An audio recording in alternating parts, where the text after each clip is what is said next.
Maybe I shouldn't call you or leave a message at all. So I try to be patient, 'cause nothing's written on the wall. Yeah, it's too soon to mention how I've begun to feel that I want your attention. This time it is for real. Oh baby, love me like you did last night. I wanna hold you till the morning comes. Oh baby, love me like you did. Love me like you did. Oh baby, kiss me till I see the light, like you did last night. Bueno, hola, ¿cómo están? Espero que todo esté marchando bien por allá. Bienvenidos al Semanario de la Llave y comencemos con la prueba de que el presidente Petro sí convocó al paro nacional. Es que el gobierno nacional y ninguno de nosotros podemos convocar a las huelgas. Quien convoca una huelga son las centrales obreras, los maestros, etcétera, y no es el gobierno nacional. Propuesto un paro nacional para mañana y pasado mañana. Propuesto un paro nacional. El senador Mauricio Gómez le advierte al presidente Petro que no puede sacar la consulta popular por decreto.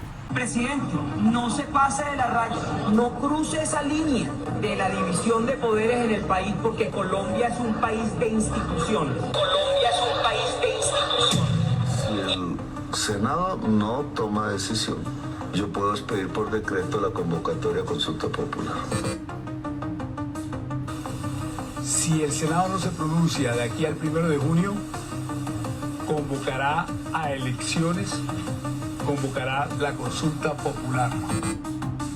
Si hay concepto desfavorable a la consulta, ¿el presidente la puede sacar por decreto o no la puede sacar? Lo que establece la ley es que el concepto puede ser favorable o desfavorable. Si el concepto es desfavorable, como usted me lo pregunta, el presidente de la República deberá utilizar otro mecanismo de intervención ciudadana que es diferente a la consulta popular. Pero si el Congreso se pronuncia negativamente, quiere decir que no está dando posibilidad a esta oportunidad de consulta popular. ¿Para qué consulta si ya viene el texto de la reforma aprobada en la Comisión Cuarta para la plenaria? Lo que tiene que entender el gobierno de Petro es que ya la decisión la tomó la plenaria del Senado. Y cuantas veces quiera traer la consulta, vamos a hundirla. Es lo que sabe hacer Petro: mentir, manipular y engañar. El presidente Petro no asistió a la cumbre de Estados del Caribe, donde Colombia era, entre otras cosas, el país anfitrión. Luego se desapareció durante más de 60 horas y hoy domingo apareció diciendo que estaba escondido porque lo quieren matar. Adivinen quién no llegó a la inauguración de la cumbre de Estados del Caribe en Montería. El anfitrión, el señor Petro. Y denle con la agenda privada, qué cosa tan tremenda para la imagen del país. Porque ya no solo no llega a los eventos nacionales, sino que ya no llegó a donde están jefes de Estado. Es el irrespeto por absolutamente todo. Por supuesto, pues los que quedamos mal somos los colombianos. Por eso yo he dicho y voy a decir muchas veces, a mí Petro no me representa, ni en el interior ni en el exterior. Es una vergüenza. Y claro, viernes, anterior a Puente, agenda privada, que ya sabemos qué es lo que pasa en estas agendas privadas del presidente Petro. Qué vergüenza de personaje, qué ser humano tan, no sé qué decir, pero caray, haciéndonos quedar literalmente como un culo. Recogiendo mi publicación anterior, en el que digo que Petro apareció en 3 trinos y que lleva 70 horas, con solo esas 3 publicaciones, llego a una conclusión. No son de Petro. No son de Petro. Y les voy a explicar por qué. Una sencillísima razón que ustedes van a entender. Porque no tienen ni un solo error de ortografía. Alguien le está escribiendo esos trinos para engañarnos. Porque no nos quieren contar dónde está y en qué condiciones el señor Petro. ¿Se acuerdan ustedes de la fábula del pastorcito mentiroso? Sí, aquel pastorcito que salía y decía, viene el lobo, y salían los vecinos y no había lobo. Viene el lobo, se va a comer las ovejas, salían los vecinos y no había lobo. Y el día que salió el lobo y se comió las ovejas, los vecinos no salieron y él les dijo, ¿y por qué ustedes no me ayudaron? Y dijo, pues porque usted siempre nos ha dicho mentiras. Pues es exactamente lo mismo que está haciendo Petro. Se desaparece 60 horas y aparece y publica unos lanzagranadas diciendo que por medidas de autoprotección se escondió.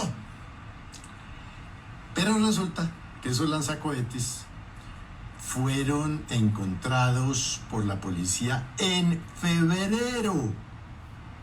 Hay un comunicado en el que dice que los encontraron, que eran unos lanzacohetes o lanzagranadas de un solo uso y que eran unas carcasas viejas.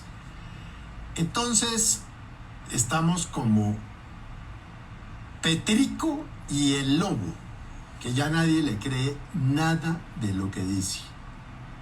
Ay, Dios. Veamos cómo va la carrera presidencial, pero con los datos que arrojan las redes sociales. Ya salió la cuarta versión del algoritmo presidencial 2026. 36 presidenciales analizados en Google, Facebook, Instagram, X y TikTok. Crece la atención, crecen los seguidores. Vicky Dávila mantiene su crecimiento en 3 de las 4 redes principales. Santiago Botero empieza a meterse en la pelea del crecimiento. Claudia López, a pesar de ser las que más seguidores tiene en total, en este periodo se estancó. Del Centro Democrático, Cabal, Miguel Uribe y Paloma Valencia entraron en el tablero de top 5 de crecimiento. ¿Qué temas revientan el algoritmo? Petro, consulta, Congreso, pueblo. Gustavo Bolívar, Daniel Quintero y Vicky Dávila dominan las búsquedas en Google y son el top 3 de candidatos más mencionados en los medios de comunicación. Si la derecha extrema ganara la elección, esos millones de colombianos que ahora saben reclamar sus derechos, que saben que su protesta es justa en la medida en que su dolor es cierto, van a salir a protestar a las calles. Y esa derecha extrema las va a reprimir violentamente. Y eso no va a ser un estallido social, sino una crisis violenta mucho más severa. Incluso alguien me decía, para no ser infidente, un importante dirigente gremial, que no estaba seguro. Me dijo, Roy, yo no estoy seguro si va a haber violencia en un gobierno de derecha, pero lo que estoy seguro es que el país se paralizaría. Serían 4 años perdidos para la economía. Hay que evitar eso. Y se va a evitar, porque le anticipo una conclusión de esa conversación, y de esta conversación, y de nuestra conversación. Le voy a anticipar quién va a ganar las elecciones del 2026, usted que está tan interesado en las candidaturas. La próxima presidencia de la República la va a ganar la centroizquierda.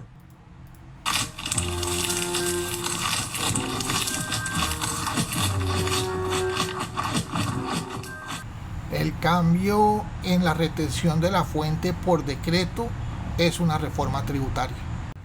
El gobierno está buscando cobrarle muchos más impuestos a las empresas durante el año 2025 a los que puede cobrarle de acuerdo con la normatividad tributaria vigente.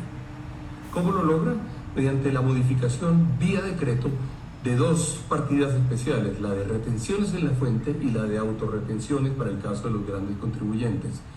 Esto sucederá en cada una de las transacciones que realicen 270 sectores, arrancando por el sector manufacturero, el sector agroindustrial, el sector agropecuario, el sector de la construcción, el sector servicios, el sector financiero, entre otros. Lo que tenemos entonces Es una gran sorpresa para todas las compañías de estos sectores que no tenían planificado y que no habían proyectado tener que pagar esos niveles de impuestos durante este año. Por lo tanto, los vamos a obligar a que tengan que asumir una deuda que seguramente van a tener que financiar y por la cual van a tener que pagar intereses. Otro efecto que tendremos será el efecto de traernos del año 2026 al año 2025 recursos que eran para el año 2026 y vamos a desfinanciar al Estado en el año 2026. Deberíamos aprender de lo que nos sucedió en el año 2024 cuando hicimos los anticipos en renta en el año 2023 y luego nos sorprendimos porque habían caído los impuestos. Claro, los habíamos cobrado en el año 2023. Es sorprendente además también que con el grado de actividad económica que tenemos hoy en día, donde el crecimiento del índice de seguimiento de la economía fue de solo el 1.8% cuando deberíamos estar en niveles del 2.5 o el 3%, o el caso de la industria en donde tuvimos decrecimientos del 2.2% según el último dato que nos dio el DANE. Por último, es cierto que el gobierno tiene una situación fiscal apretada, pero ¿a qué se debe? Pues a un aumento del gasto, un aumento significativo del gasto. Entre el año 2022 y el 2024 creció el 41% del presupuesto. La deuda se encuentra en los mayores niveles que hayamos tenido durante los últimos años, con excepción de la pandemia. Y tenemos también en este momento tasas de interés, porque no somos en este momento reconocidos por los mercados como muy confiables, que nos están haciendo pagar muchos más intereses. Si tenemos en este momento una situación fiscal con afugias y una situación fiscal apretada, la solución única que tenemos a nuestra disposición es recortar el gasto público. El decreto sacado por el gobierno sobre retención a fuente en la noche de ayer es un fiel reflejo de la improvisación de este gobierno que pretende desmar la capacidad de capital de trabajo y la caja de las empresas del país para satisfacer el apetito burocrático de contratación que tiene el Estado colombiano. Es lamentable que en un momento en que Colombia tiene el déficit más grande de la historia en 25 años, el gobierno de Petro siga improvisando, afectando el tejido empresarial del país. El colapso de Ecopetrol, según el precandidato presidencial Mauricio Cárdenas. Bueno, en el fondo el principal problema es que Ecopetrol es la caja de la que vivimos los colombianos, de la que se financian las inversiones, la política social, etcétera. Y esa caja está en un momento de gran dificultad. La caja de Ecopetrol está en entredicho. Y está en entredicho porque las utilidades están cayendo, pero también porque la empresa está siendo muy mal manejada. Y lo que está pasando en las últimas horas indica que hay problemas más serios a los que los colombianos estábamos, de los que éramos conscientes. Hay problemas de orden ético, hay chuzadas, hay investigaciones internas y hay órdenes a firmas de abogados en los Estados Unidos de que se hagan esas investigaciones. Entonces los miembros de la Junta Directiva, obviamente en esas condiciones, pues se empiezan a salir en bandada, porque saben que van a salir a la luz pública una cantidad de cosas que muestran pues, que dentro de Ecopetrol está pasando cosas muy oscuras. Entonces, el problema es que mientras el país está entretenido con el tema de la consulta popular, con un presidente que acusa a los congresistas de ser esclavistas, mientras se tratan de llenar las calles de Colombia infructuosamente, al interior de Ecopetrol ocurren cosas que finalmente comprometen el futuro de todos los colombianos, porque si Ecopetrol anda mal, si pierde caja, si no tiene utilidades, pues después somos los colombianos los que vamos a pagar las consecuencias. Y se tratará seguramente de maquillar lo que está pasando haciendo un enroque entre el ministro de Minas y Energía, Palma, y el presidente de Ecopetrol, Roa. Y no me sorprendería que ese enroque tenga como finalidad darle estatus de aforado al presidente de Ecopetrol, el doctor Roa, convertido en ministro. La Central Unitaria de Trabajadores convoca a un nuevo paro nacional para el 11 de junio. Y nosotros esperamos que el 11 de junio haya una movilización muy fuerte. La hemos llamado un paro nacional con 4 caravanas muy grandes hacia 4 capitales muy significativas de la lucha social y popular en Colombia: Cali, Medellín, Barranquilla y Bogotá. Entonces, vamos, no nos va a intimidar el señor Galán. Créame que no vamos a perder aquí, así a algunos nos dé miedo, porque meterlo uno en la cárcel es harto, eso debe ser muy aburridor porque a nadie le gusta, ¿sí? Entonces, pero no nos van a decir entonces que porque vamos a correr ese riesgo no vamos a volver a hacer nada, ni más faltaba. Vamos a seguir en la lucha. El analista político Julio César Iglesias y la exdirectora del ICBF, la señora Cristina Plazas, advierten sobre la tragedia ambiental que está viviendo Colombia. Yo le dijera que el gran desastre ambiental que está ocurriendo hoy en Colombia no es que se construya en la sabana de Bogotá ni que las industrias de la sabana utilicen agua. Esto es lo que el petrismo quiere que usted crea, una cortina de humo, porque en realidad lo que está destruyendo el medio ambiente en Colombia está en otro lado, en concreto en el Amazonas, donde la deforestación se está acelerando a unos niveles insostenibles. Esto lo muestra un informe muy reciente de la Procuraduría que dice que en solo los últimos 6 meses, ojo, solo medio año, Colombia perdió más de 88.000 hectáreas de selva amazónica. Más o menos esto es la mitad del área de Bogotá, para que se hagan una dimensión en la cabeza. Y que se construyeron más de 1.100 kilómetros de vías ilegales. Muchas de esas vías ilegales están dentro de parques nacionales como Chiviriquete, La Macarena, Nucac, Farallones de Cali. Solo en Mapilpan Metas, un municipio, se talaron más de 13.000 hectáreas. En el Guaviare, más de 10.000. En los llanos del Yarí y en el norte del Chiviriquete, más de 15.700 hectáreas. Estos son parques nacionales que han sido declarados Patrimonio de la Humanidad. Mientras tanto, el gobierno insiste en que los grandes problemas ambientales de Colombia tienen que ver con la construcción en la sabana de Bogotá, donde viven más de 10 millones de personas, donde vive una cuarta parte de la población del país y donde se produce casi la tercera parte del Producto Interno Bruto.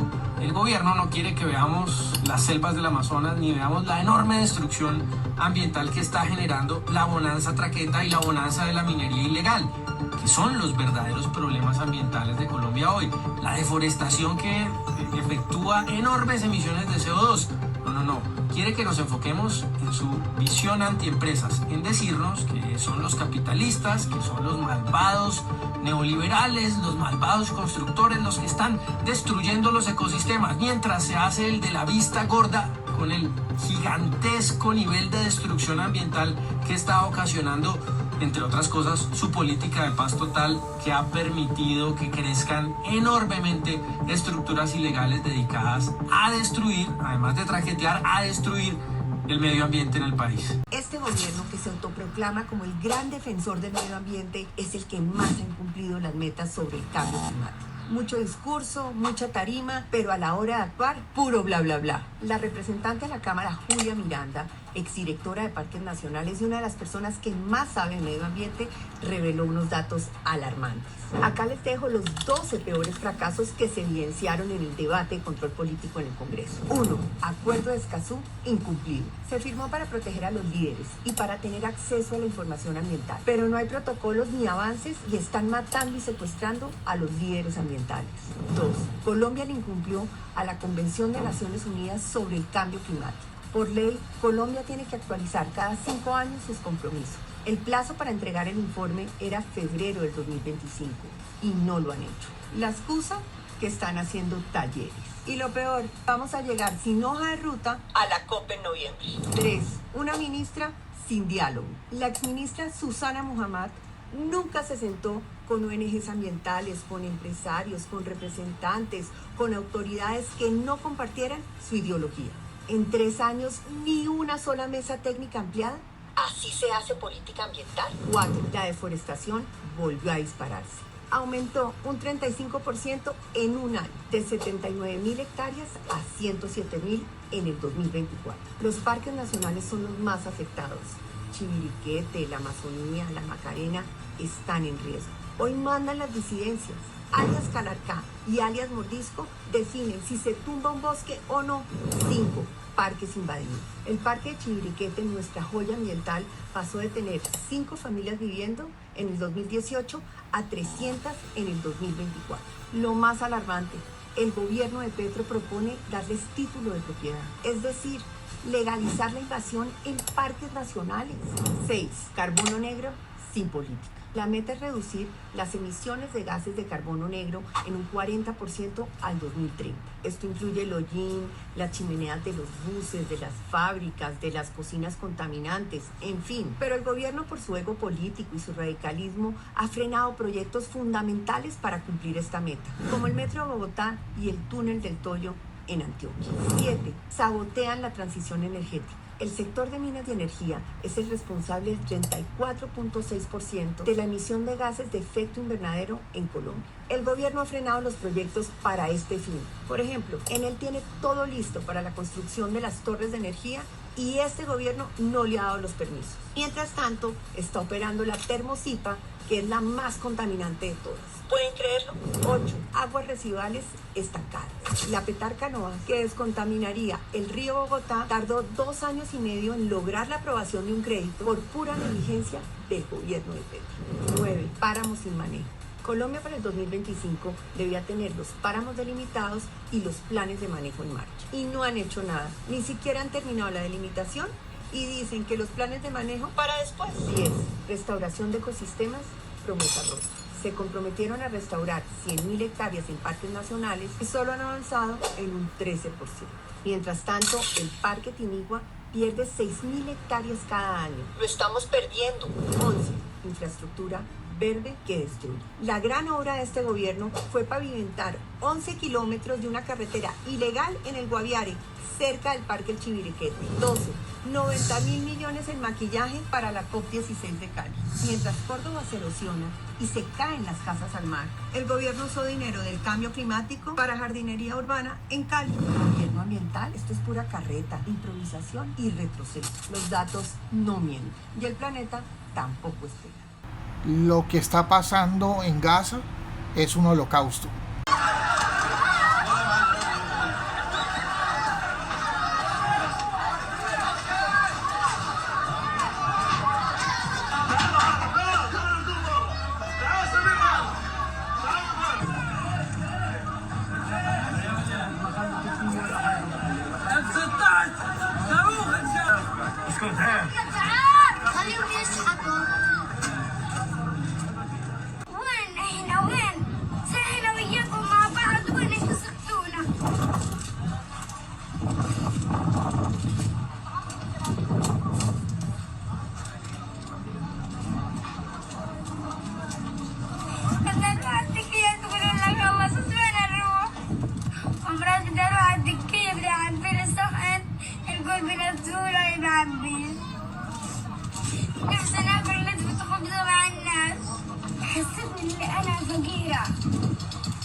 بنصير نعيط بندخل جوا بيصيروا يعيطوا بس انا اقول لهم مش عارفه من وين اجيبكم لما تطلع ابويا ما وش ولا شيء بنقول لابويا مصيح بضطر ابويا يبيع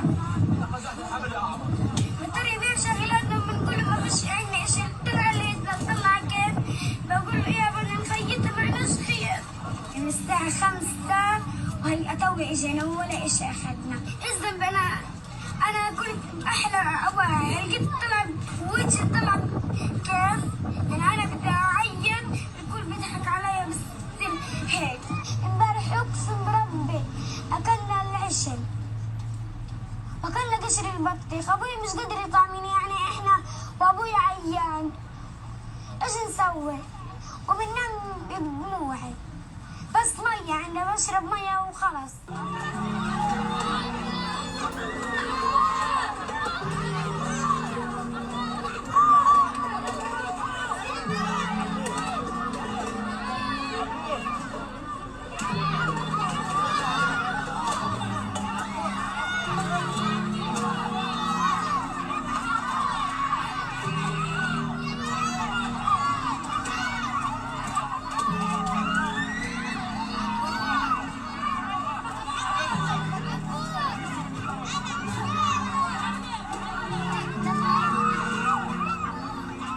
Porque dentro del horror y de la violación flagrante de los más elementales principios del derecho internacional y del derecho internacional humanitario que llevamos viendo desde el inicio de la guerra de Israel en Gaza, hemos cruzado un umbral en el que lo que observamos es ya intolerable, inaceptable, inhumano, cruel.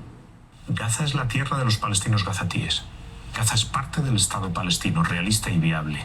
Y por cierto, todos sabemos cuál es la solución. Lo saben los propios israelíes, lo han negociado en muchas ocasiones en la historia con los palestinos. Ha llegado la hora de poner en pie un Estado realista y viable palestino, que tiene que incluir a Gaza y a Cisjordania, que tienen que tener continuidad territorial y estar conectada por un territorio, que tienen que tener una salida al mar con un puerto en Gaza y que tiene que tener su capital en Jerusalén Este. Y que ese Estado palestino conviva con total normalidad con el Estado de Israel, en buena vecindad, y se garantice recíprocamente seguridad, prosperidad, tranquilidad.